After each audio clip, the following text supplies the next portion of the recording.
Hi hello friends, welcome back to my channel. So నటి శ్యామల చిరంజీవిపై చేసిన సంచలన కామెంట్స్ ఏంటి అనేది ఈ వీడియోలో అయితే చూద్దాము. నచ్చితే కనుక లైక్ చేయండి, షేర్ చేయండి, చివరి వరకు చూడండి ఫ్రెండ్స్. సో సబ్స్క్రైబ్ చేసుకోకపోతే సబ్స్క్రైబ్ చేసుకోండి. సో లేటెస్ట్ ట్రెండ్స్ టాపిక్స్తో మీ ముందుకు వస్తూనే ఉంటాను. సో మనకు ఏమీ లేదండి, ఒకటి మన బ్రహ్మానందం గారి సినిమా ఒకటి రిలీజ్ అవుతుంది. అందులో వాళ్ళ కొడుకు తను తాత మనవడిలాగా యాక్ట్ చేస్తున్నారు. సో దానికి రిలీజ్ ఈవెంట్లో చిరంజీవి గారిని గెస్ట్గా అయితే పిలవడం జరిగింది. సో అక్కడ వచ్చేసి చిరంజీవిని ప్లస్ వాళ్ళ మన్మరాల్ని అందరినీ కలిపి ఒక ఫోటో అయితే చూపించడం జరుగుతుంది స్క్రీన్ పైన. చూపించగానే అక్కడ మనకు సుమా గారు యాంకర్గా చేస్తున్నారు. అప్పుడు చూస్తే నాకు చిరంజీవి గారు ఏమంటారంటే, ఇంట్లో ఉంటే నాకు లేడీస్ హాస్టల్ వార్డెన్లో ఉన్నట్టు అనిపిస్తుంది మా గ్రాండ్ డాటర్స్తో ఉంటే అన్నట్టుగా నవ్వుకుంటూ క్యాజువల్ కామెంట్స్ అయితే చేస్తారు. అయితే ఇంకా చరణ్ ఈసారైనా కొడుకుని కనరా, ఎందుకంటే మళ్ళీ వాడు కూతుర్ని కంటాడేమో అన్నట్టుగా క్యాజువల్ మాటలని ఇంకా నటి శ్యామల వచ్చేసి ఆమె వైసీపీలో ఉంది కాబట్టి సో పవన్ కళ్యాణ్ చిరంజీవిపై ఖచ్చితంగా రివర్స్లోనే కామెంట్స్ పెడుతూ ఉంటుంది. ఎందుకంటే పవన్ కళ్యాణ్కి అగేనెస్ట్గా కూడా పెట్టింది, ఇప్పుడు చిరంజీవికి కూడా అగేనెస్ట్గా పెడుతుంది.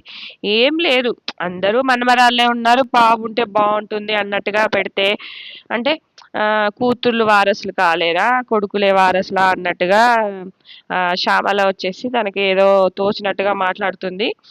అదైతే చాలా రాంగ్ అనిపించింది. యాక్చువల్గా ఇప్పుడు సినీ ఇండస్ట్రీలో చిన్న ముచ్చటైనా కూడా అది పెద్ద లెవెల్లో తీసుకెళ్ళిపోయి దాన్ని పెద్ద వైరల్ చేసేస్తున్నారు. చిన్న టాపిక్ని కూడా క్యాజువల్గా అన్నాడు. ఇంట్లో అందరూ గ్రాండ్ డాటర్స్తో ఉంటే హాస్టల్ వార్డెన్ లాగా ఉంటుంది, అంతేగాని వారసులు గీరసులు ఇట్లాంటి ముచ్చటనే లేదు. ఇప్పుడు మనకు కూతుళ్ళు ఉంటే కొడుకు కావాలనిపిస్తుంది, కొడుకుంటే కూతురు కావాలనిపిస్తుంది. అది క్యాజువల్ థింగ్. దాన్ని పెద్దగా చిరంజీవి గారి కోడలు ఉపాసన గారు లేరా, ఆమె ఎంత బాగా చేస్తారు, కూతుళ్ళని ఎందుకు వారసులు అనుకోరు, కొడుకులను ఎందుకు వారసులు అనుకుంటారు, ఇక దాన్ని పెద్ద టాపిక్ లాగా చేసేసి ఆమె మాట్లాడుతుంది. ఇదైతే నాకు అది రాంగ్ అనిపించింది. అంత పెద్ద మనిషి అదేదో చిన్న మాటను కూడా పెద్దగా అసలు ఇట్లా నోరు జారి ఒక మాట వస్తే చాలు దాన్ని పెద్ద తప్పులాగా చేసేసి క్రియేట్ చేసి సోషల్ మీడియాలో ట్రెండ్ చేసేస్తున్నారు, మొత్తం వైరల్ చేసేస్తున్నారు చిన్న వీడియోని కూడా. సో నాకు తెలిసినంత వరకు అది క్యాజువల్ మాటనే. దానికి శ్యామల వచ్చేసి ఎలాగూ వైసీపీలో ఉంది కాబట్టి ఖచ్చితంగా అగేనిస్ట్గానే మాట్లాడతారు. చిన్న మాట దొర్లితే చాలు దాన్ని సాగదీస్తూ చెప్పడం అయితే జరుగుతూ వస్తూ ఉంది.